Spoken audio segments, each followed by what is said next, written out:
Hey, what do it, y'all? Swish Entertainment, putting y'all tuned to all y'all favorite rappers and celebrities alike. But first, I need a little favor done for y'all first. Please like, comment, subscribe to this video, hit the notification bell as well. That'd be great. Search to the channel and put y'all tuned to this story. Now, today we will once again be talking about Chicago rapper Lil Durk. So this man's name was once again brought up in the court of law. Now, Lil Durk is now facing new accusations when it comes to prosecutors putting allegations faced towards his name. As I predicted, they're bringing up this man's rap lyrics to further indict the Chicago rapper. Prosecutors had decided to bring up a song dating all the way back to December of the year 2022. Specifically on the day of December 1st, 2022, Babyface Ray had decided to release a song alongside Lil Durk, this song being known as Wonderful Wayne and Jackie Boy. So prosecutors feel that Lil Durk was referential of the 2022 homicide of Lul Pab. This 2022 homicide being labeled as a murder for hire, which is what Lil Durk is being accused of. This alleged murder for hire and homicide will end up taking the life of Lul Pab.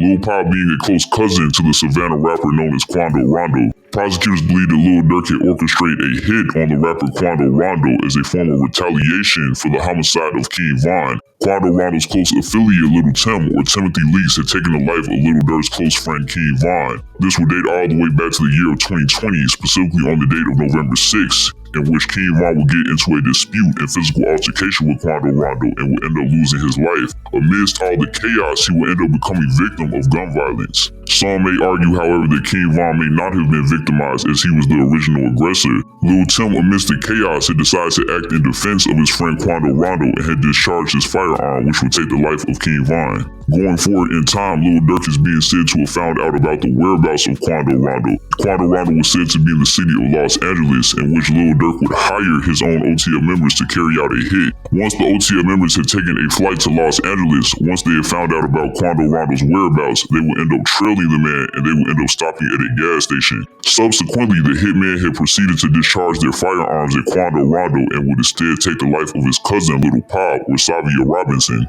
The events following the tragic incident will end up being filmed and publicized to the masses. Quando Rondo, upon seeing his deceased cousin, was emotionally distraught as to be expected. He will end up screaming no in complete disbelief and devastation. So it appears that this tragic moment is something that the prosecutors feel that they could use to piece together evidence against Lil Durk. Given that Quando Rondo had screamed no in complete shock after finding out what had happened to his cousin and the fate that he had unfortunately suffered, it can be theorized that Lil Durk had decided to make a mockery of Quando Rondo's pain in his songs. So when we look at these rap lyrics given by Lil Durk in his song Wonderful Wayne and Jackie Boy, he has said, told me they got an Addy, got location, go, green light, go, go, go, go, go.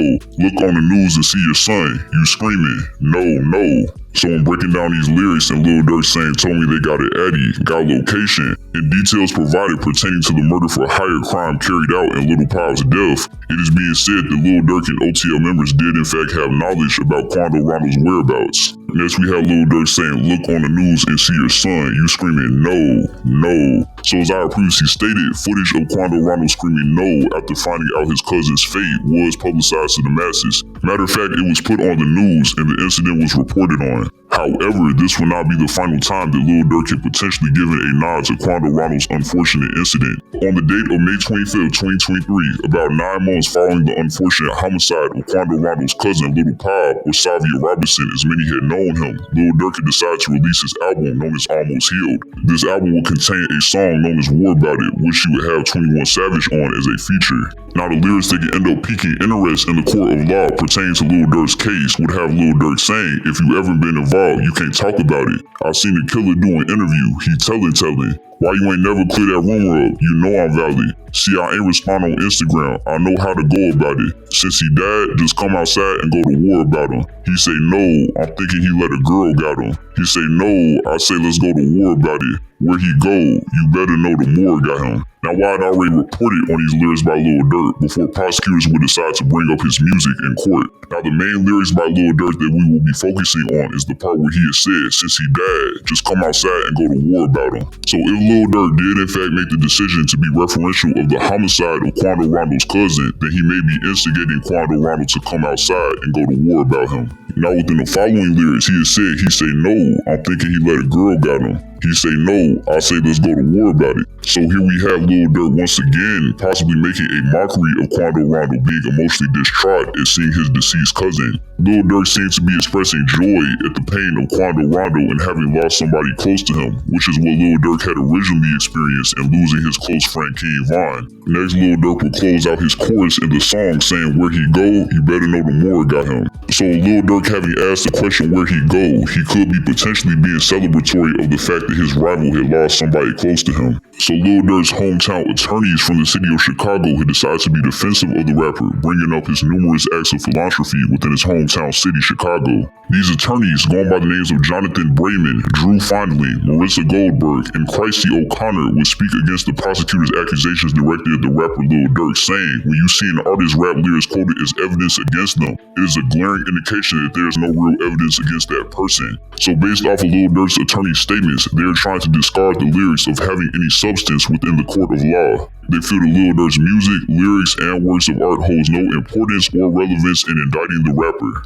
They are speaking in favor of the lyrics being cast to the side instead of being used as potential evidence as they may lack legitimacy. The attorneys have made sure to put forward further statements saying the claims in the indictment against Mr. Banks are false and lacking in the most basic due diligence. The real truth is that Durk Banks is a Grammy Award-winning artist, a dedicated father, and a loving husband. So Lil Durk's attorneys had decided to bring up the rapper's accolade and having been the recipient of a Grammy Award. They had also been suggestive that the rapper is a family man, saying that he is a dedicated father and a loving husband. Lil Durk's attorneys also made sure to delve into the many contributions that he has given to his city. They will give praise to the rapper Lil Durk, saying Mr. Banks has been intensely committed to giving back to the Chicago community he loves through his Neighborhood Heroes Foundation and has put on more than a dozen charitable events over the last few years. He is looking forward to fighting against these false allegations in court. So the information provided by Lil Durk's attorneys, they have made sure to be informative of the fact that Lil Durk has been dedicated to his hometown and providing for them in many ways. They also made sure to make the implication that Lil Durk has confidence in the upcoming court trials that he is expected to be present at.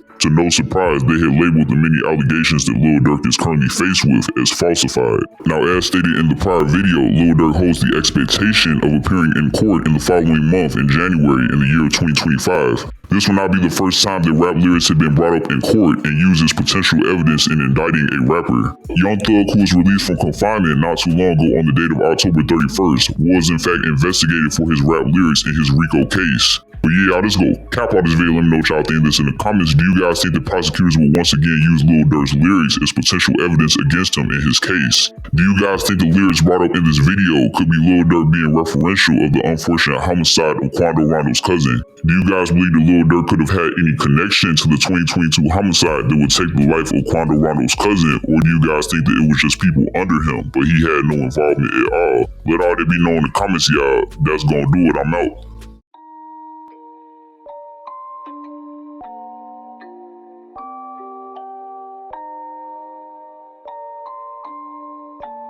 Rage on that beat, going crazy.